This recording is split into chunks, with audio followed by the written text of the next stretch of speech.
Butter has 80% fat, shortening is 100% fat. What are you going to do? I'll be like, okay, let me bake a cake with milk, with buttermilk and yogurt and flavors and everything.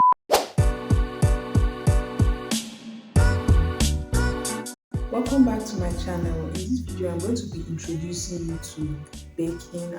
I'm going to be telling you about the misconceptions in baking, how to buy proper baking ingredients, and how to properly approach a recipe.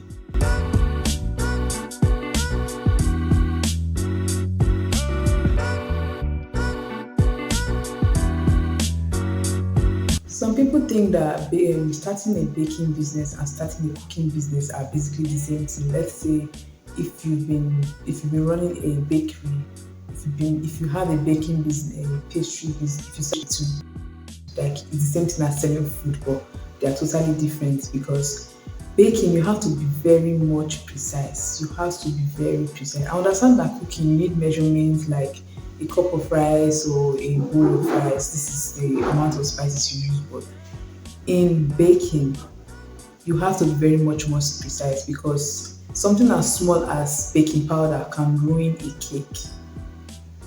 I've had to learn this the hard way. Anyway, baking is literally a science, which means you have to understand what one ingredient is doing to the other ingredients before you mix them together in a baking recipe. Cooking is more forgiving than baking. In cooking, there are easy ways to fix a dish that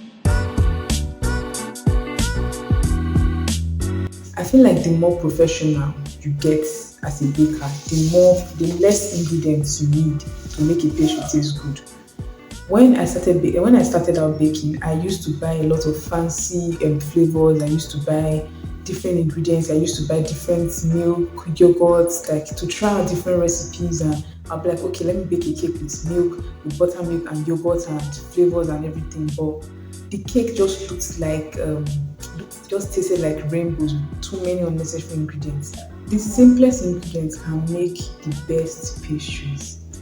I think if you are just starting out baking, you should start with simple ingredients and making something out of it. Then you can be able to start seeing what you can do with other ingredients. So it's always best to less is more in this case. Less is more. So work with as little ingredients as you can before you start adding ingredients. Also, this also helps you save costs if you look at it. If you are in the business of baking you are adding a lot of ingredients that are unnecessary, you are just wasting money and charging your customers extra for what? For nothing. So do your best with the least ingredients you can.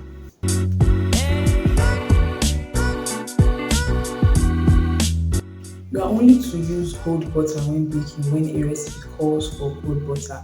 And most of the recipes that calls for cold butter are usually pie crust and the regular Nigerian meat pie. So if a recipe doesn't specifically call for cold butter, there is no need to freeze your butter. For instance, a cake recipe. Let's take a cake recipe now. I've not seen a cake recipe that calls for cold butter, so there is absolutely no need to freezing your butter. Also, there is no need to melt your butter.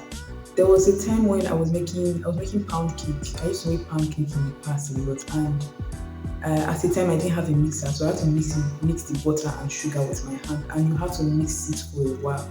So there was a day I decided to ease my work and I melted the butter. I melted the butter so that once I start mixing, it won't be too stiff to mix. And the cake ended up sinking so much. The cake was so dense and it sunk in the middle. So the temperature of your ingredients matter a lot. If a recipe does not ask you to freeze the butter, do not freeze the butter. Do not cool. If a recipe does not ask you to cool the butter, do not cool your butter. Just use room temperature butter like that. There are some cooking recipes, however, that call for cold butter. So if a recipe does not specify to cool your butter, there's absolutely no need to cool your butter. Baking soda are the same. Baking powder and baking soda are not the same, although they are both leavening agents, but baking powder has a quarter of the leavening power as baking soda has. So a teaspoon of baking powder equals to a quarter teaspoon of baking soda. Baking powder just needs water to activate and start leavening.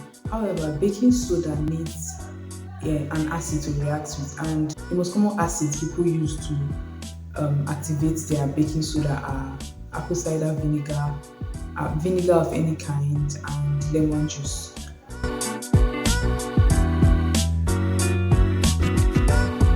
If the cake has been baking under low temperature for over an hour, I will know if and it appears to be done. I will know that okay, this cake is ready.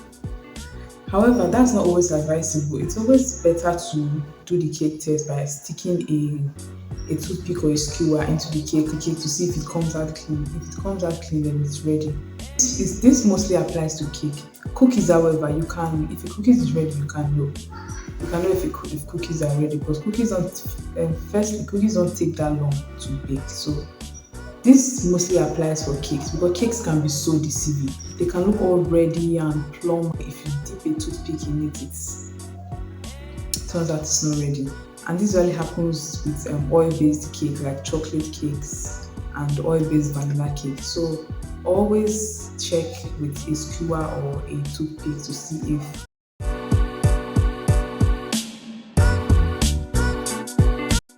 substituting ingredients in baking. It's quite a process. You have to understand the two ingredients that you are substituting. For instance, you have different fats in baking. You have butter, you have margarine, you have lard, you have shortening. Okay, let's say you have a recipe calls for butter and you have shortening. You cannot just say, okay, let me swap butter with shortening. What are you going to do? Butter has 80% fat, shortening is 100% fat. What are you going to do? If you are going to replace butter with shortening in the recipe, you are going to have to put 20% less shortening in the recipe than called for. That way you have successfully substituted butter for shortening. So before you substitute any ingredient in baking, you have to carefully look at the components involved. Like, why are we using bread flour in the recipe? Why are we using cake flour in the recipe? Understand? Because we're trying to achieve a certain texture or a certain appearance in a cake or a certain. Another example is you have a cake recipe for vegetable oil and you have butter. Okay, butter or margarine. Okay, the end result of the pastry is not going to be the same because when butter cools, it solidifies. So when you bake a cake with butter, it doesn't maintain that soft texture it comes out of the oven with. When it cools, it's going to solidify a bit. It's going to harden a bit. However, when you bake a cake with vegetable oil, it's going to maintain a certain moisture and softness even when it's cool.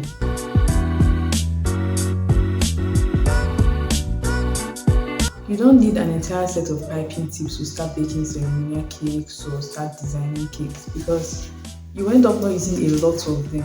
I remember when we were younger and my mom bought those set of piping tips. Believe me when I tell you that till today we've not used over like 10 of them. We've not used up to 10 of the piping tips she got because there were no designs. The designs were just, a lot of designs were boring and a lot of designs were not popular and we could not necessarily do anything creative with them. So my favorite piping tip to get is star piping tips. These are the only piping tips I have, just 3 of them.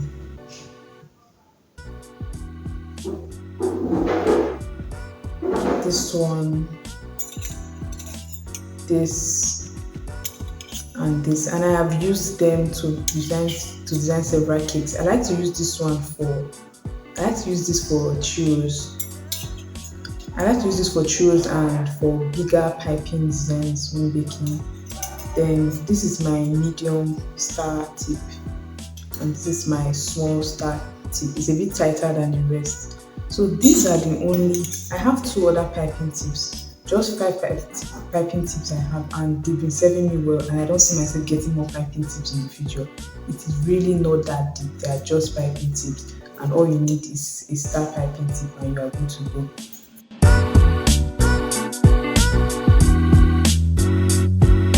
Brown sugar is different from white sugar. Because brown sugar has molasses in it, however, white sugar does not. Brown sugar has molasses in it, which gives it its brown color.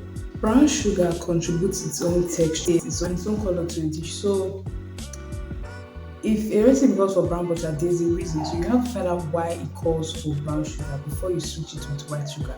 But just to keep it safe, do not switch white sugar for brown sugar. There was a cake I had to make, and I didn't know that my sugar was not going to be enough. So I used brown sugar to top up um, the remaining white sugar. And when I finished baking that cake, the cake sunk. Just like the brown sugar I used was small, it was not even that much. The brown sugar I used was like a quarter cup of brown sugar, and it sunk the cake.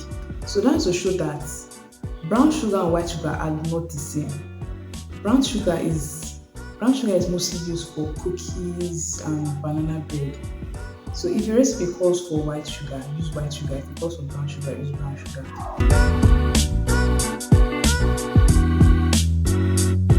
Adding milk to your pastry is not going to make it taste milky. And there are two events that prove this to me personally. Okay, so the first event is I was making puff puff for this event, and I I was making over 400 puff puff. So I finished making the puff puff. I got to like 400, and I realized that my batter was finished. I realized that I had to mix another set of puff puff batter to complete the order. So, and I had run out of powdered milk. So, and I could not. It was very early in the morning, like before it was sort of before 6 a.m. and shops were not open by then. So I had to make the remaining puff puff without milk powder. So when I finished making it, I was like, okay, let me taste it and see if it tastes as good as the ones with milk. It tasted the same. If anything, I think the one without milk tasted better than the ones with milk. And I realized that I've been kidding myself because I'm trying to make milky puff puff by adding a lot of milk to my puff puff. So since then, I stopped adding milk powder to my puff puff, and I cut the cost. It cut the cost of production for my. The second event I was making, I wanted to make shortbread. I heard that shortbread is a very, I heard that shortbread is a very, is something you can make at home with few ingredients. So I was like, okay, let me make shortbread. By the way, if you want a video on my shortbread, I'm going to put a link down below. So I made shortbread. I was thinking, shortbread is it's a very milky cookie. If you know shortbread, shortbread is very milky. It has very milky flavor. So I was thinking I'm going to use like 3 cups of milk, and I'm going to load it with milk. But the recipe literally has no milk in it. It's just butter, cake flour, and icing sugar. That's it. That's shortbread cookie. Meanwhile, it tastes so milky. So that just told me that I think it made me start to rethink the whole milky flavor in baking. Two events made me realize that adding milk powdered milk to your pastry is not necessarily going to increase the milky flavor. I think milky flavor comes from fat mostly, fat meeting with sugar in a way. I think milky flavor comes from fat mostly, or like I feel the milk from butter kind of gives a milky taste, if that makes any sense. Because butter is 80% fat, 20% milk. That milk from butter. That's the milk flavor you are trying to get by adding, and you cannot get that milky flavor from adding powdered milk.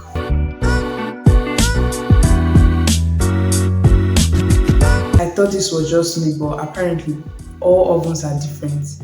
Let's say my oven 100 degree can be different from your oven 100 degree. If you want to know the exact temperature at which your pastry is baking, you have to get an oven thermometer and place it in your oven and see what exact temperature that is. But I hardly ever have to do this. If my oven is 100 degree, I know my oven's 100 degree. That's why it's always important to know your oven. I know my oven's 100 degree, I know my oven's 200 degree, I know my oven's 250 degree, and I know exactly what temperature I need to place it at. to bake my cake. I know what temperature I need to bake it, to place it at to grill. Your oven very well. Familiarize yourself with the temperature of your oven.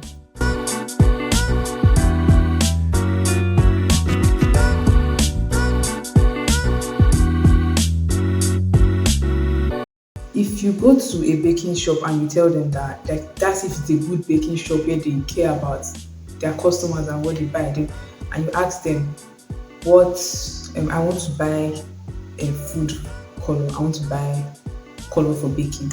They are going to ask you, is it for baking or are you using it for icing sugar? So there are two different food color. There are food color for baking and there are food color for icing sugar. I'm going to show you some brands that I've been following for years. Okay, this is Foster Clark. This is Foster Clark. Foster Clark makes this is their vanilla flavor. Foster Clark makes red velvet color. You can use their food color for baking and for icing. So that's why I like this brand so much because I don't have to bother to buy a separate color for icing sugar or for baking. This goes well for both. Brand here is Fisco. Fisco makes food color for strictly icing. If you see this icing, if you see this food color, it's strictly for icing. You're not supposed to use this to bake, and it's even specified on it: icing sugar, icing color. So this brand specifically is only for icing sugar. Now, there are different brands of red velvet cake is the most popular colored cake. So there are different brands of food color for red velvet cake. If you go to a baking shop and you ask them for red velvet food color, they'll most likely give you a powdered version because that's the best kind of food color for red velvet cake because of all the red velvet food color I've used, the powdered ones are the best. They have richer red color.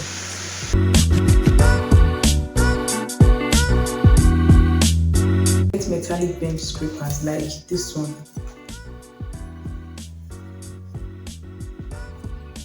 So this is the smallest metallic bench scrapers you can see. This is one of the smallest metallic bench scrapers you will find in the market. I'm going to put a picture of a bigger one that you can get. I like to get this metallic bench scraper because it's very good for buttercream frosting. It helps your buttercream frosting to be smooth. Because I also, if you want to get a smoother finish in your buttercream, you can simply apply heat to this. You can put it in warm water, then clean it, and clean the water off. Then use it on your buttercream to get a smoother finish. So I like this because of that. This is the second best scraper I bought. I wanted to see if this one is just as good as this one. So I bought this one. This one is good for big cakes, but it doesn't give that perfect finish like metallic bench scraper. So I like this, but not as much as I like this one.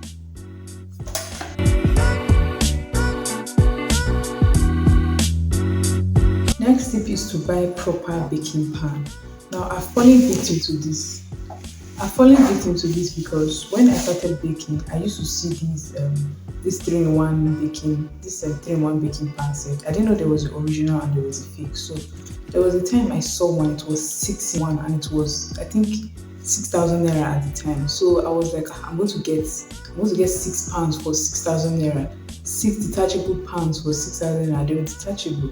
So when you bring the cake out of the oven, no need to flip it. You can just unlock the pan and it will separate. The sides will separate from the bottom. So I bought it, and after my first use, the pan started to deteriorate. It started to develop rust, and the paint started peeling off the pan. So since then, I've been sticking to good old baking pan, this Nigerian baking pan, this common baking pan sold around here. So I've been sticking to this baking pan. If you want to get those 3-in-1 sets, they are quite expensive. So if you see them cheap, it's most likely fake. I'm going to put a picture of the pan I'm talking about, the detachable pan I'm talking about. So if you want to buy them, make sure you are buying original ones. And most original ones, I do not say all, are usually sold singularly, not in sets.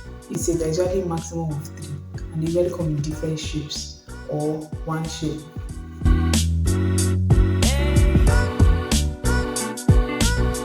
Plastic turning table, they can't endure the weight of heavy cakes, and they don't turn smoothly. So if you want to get a turning table, get a metallic turning table. I'm going to put a picture of what it looks like on the screen. So metallic turning table, they last long, and they don't break. Like if you can put a very heavy cake on a metallic table, on a metallic turning table, and it will not break.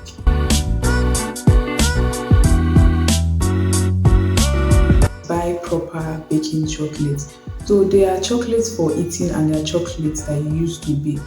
The ones you use to bake are usually original chocolates and they melt when it is applied to them. I want to put some pictures of brands that I use for baking. I use them to make my chocolate drip. I used to make my chocolate ganache. I used to make my chocolate sauce, different things. So if you use chocolate meant for snacking, let's say you use let's say you use chocolate meant for snacking for a chocolate chip cookie, you are going to end up with a cookie that the chocolate is going to melt before the cookie is done because snacking chocolates don't have the same heat capacity as regular chocolate bars or chocolate chip for baking. So the best chocolate for baking, in my opinion, is chocolate chip. That's in Nigeria. You see original chocolate chips more before you see chocolate bars. So I like to go for plain old chocolate chip because it's easier to work with.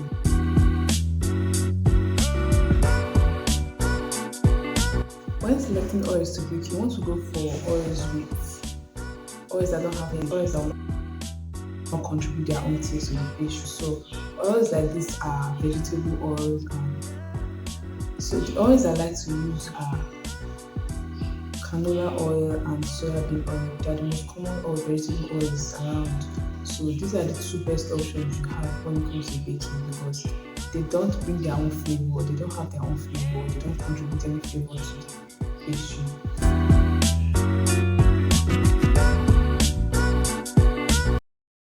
When you go to a baking store to buy flavor, they are going to give you a lot of flavors. Um, they're going to give you they're going to give you a lot of options. You're going to see coconut flavor, strawberry. I feel like as a baker, I feel like your authenticity lies in your ability to create original flavor using actual fruits. For instance, if I want to make banana bread, I don't need banana flavor. I can simply use banana. Banana enough has its own flavor and its own aroma. So if I'm using banana, no need for me to use banana flavor. There are two major flavors that I like to use, and that's vanilla and butterscotch. And this is the flavor I like to use. This is a very popular flavor in Nigeria. So I get this in vanilla and in butterscotch. They are the simplest flavor to work with, and they don't overshadow what you are baking. The reason why I don't go for more louder and more other flavors are because a lot of flavors that are sold in in baking stores, they compete with your pastry. Like they try to overshadow the pastry, the natural aroma of the pastry and the flavor of the pastry. Vanilla and butterscotch, however, they contribute and they kind of celebrate the pastry. They celebrate the taste and the scent and the scent of the pastry. They kind of elevate the scent of the pastry. They don't try to disrupt it or compete with it in any form.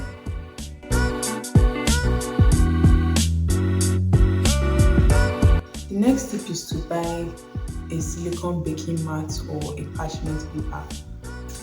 This is silicone baking mats. This is one of the best baking equipment I've invested in because all I need to do after using it is just wash it and I can use it again. I've been using this for over a year now and then the same quality. Apparently, you are supposed to use it for 3,000 bakes before it gets bad. So you can get this at your local baking store, but I ordered this on AliExpress. This is parchment paper. This is what it looks like. Parchment paper has a more slippery and shiny. The inner part of the parchment paper is much slippery and shiny than the outward part. So I like to use parchment paper and a silicone baking mat because they just give a clean finish to your baked goods. I use the parchment paper mostly for cakes to line my baking pan for cakes. So I use the silicone mat for meat pie, I use it for cookies, I use it for scones. Basically anything that you can bake on the baking tray, I use a silicone baking mat because it's neater and silicone baking mats don't dry out your pastry. Parchment paper, however, parchment paper soaks up some of the fat that is used to bake the pastry. So I use when I'm baking cookies and I don't want to dry out the cookies, I use this.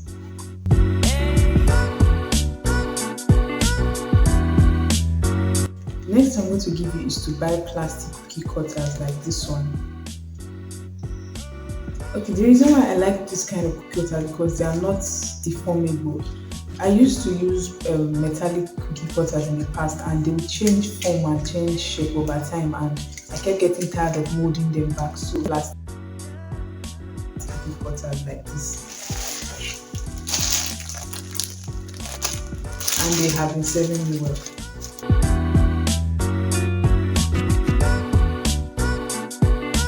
There's a way to approach a recipe, there's a way to correctly follow a recipe. You don't just see a recipe and just go ahead and try it out like that. There are steps on approaching a recipe correctly.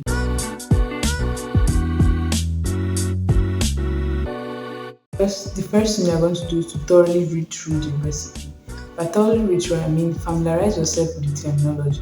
If you don't know what some words in the recipe mean, check it out. Another thing is to check for the prep time. So you can see a recipe that says you should freeze the batter overnight and you wanted to eat that pastry that day, or you are just reading the recipe for the first time and you're just seeing now that it's saying to freeze overnight. So it's good to read the recipe before, like a day before, or don't read the recipe the same day you want to bake that pastry.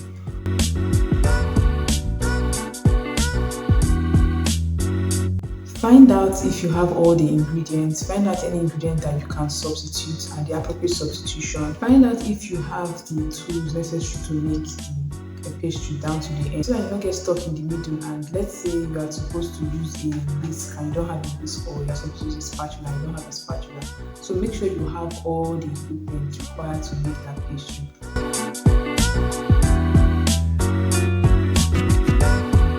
Next step is to prepare the ingredients. In baking, you can see things like brown your butter, cool your butter, or refrigerate the eggs, or soften your butter. These are things that you need to do before you start baking, so that when you start baking, all you need to do is just incorporate your ingredients. So you need to prep your ingredients beforehand. If let's say you are baking a cake and you don't have buttermilk and you want to make DIY buttermilk, all you need to do is make your buttermilk before you start baking and set it aside. Prepare each of your ingredients however it is described in the recipe.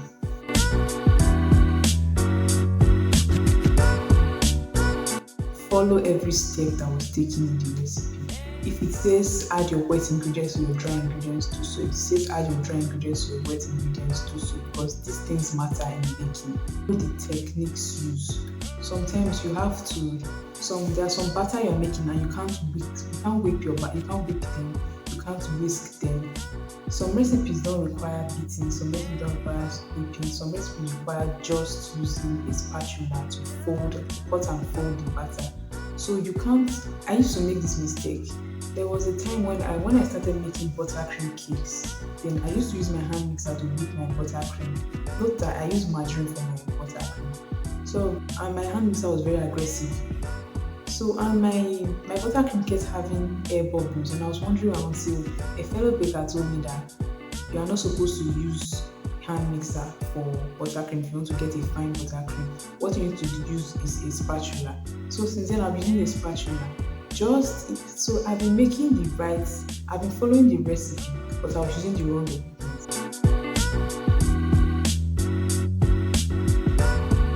The next step is to check for texture. Now, some recipes will tell you that at this point you should get a fine texture, at least no lumps or anything like that. Always check for texture, because as you're going, there are different textures you should be acquiring as you move along the recipe. So this is going to help you follow the recipe correctly.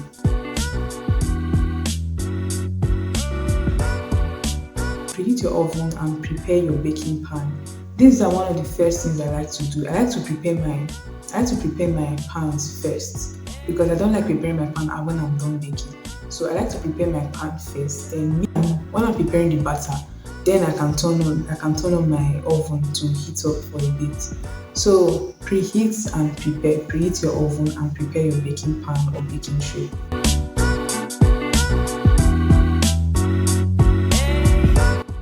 Whenever I'm trying out any other pastry, I like to watch what it's turning into as it's baking. Like, I like to check at few minutes interval to see how the pastry is coming up. So you should monitor it to make sure it doesn't overcook.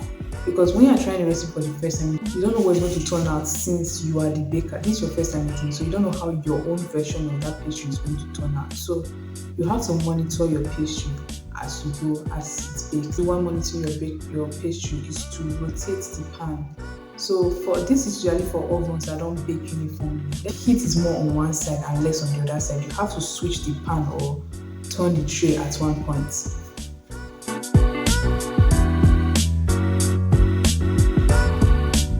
I have made this mistake before, and when you make a pastry and the pastry is so good, you can get carried away by enjoying the pastry. You forget to document your process, document the recipe. So whenever you try a recipe and you like that recipe, document it. If you made any mistake or you don't like a certain thing about it and you want to change something, go and change the recipe and wait. Go and change the recipe and document that new recipe.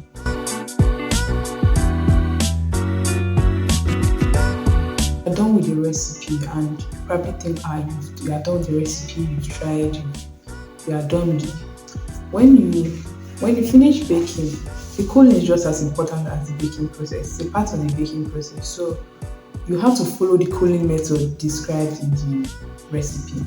So when you're baking cookies especially, you need to allow them cool before you serve them.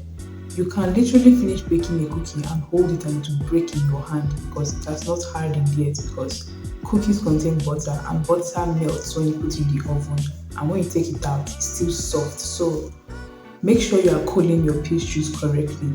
For cakes now, for the cake, you have to flip the cake over and allow it to cool on a wire rack. Whatever cooling method is specified in the recipe, you have to follow.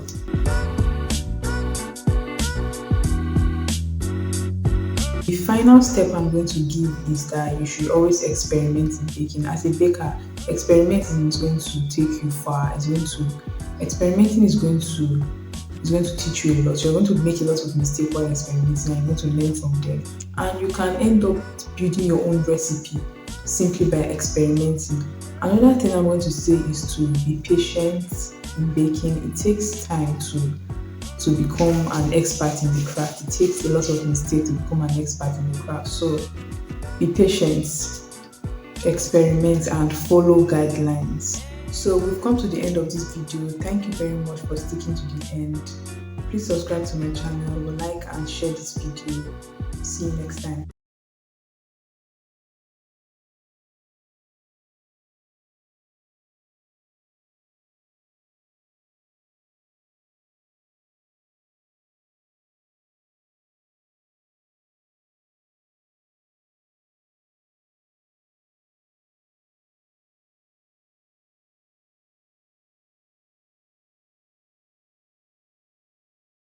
So we've come to the end of this video. If you have any questions for me, please leave a comment and see you next time.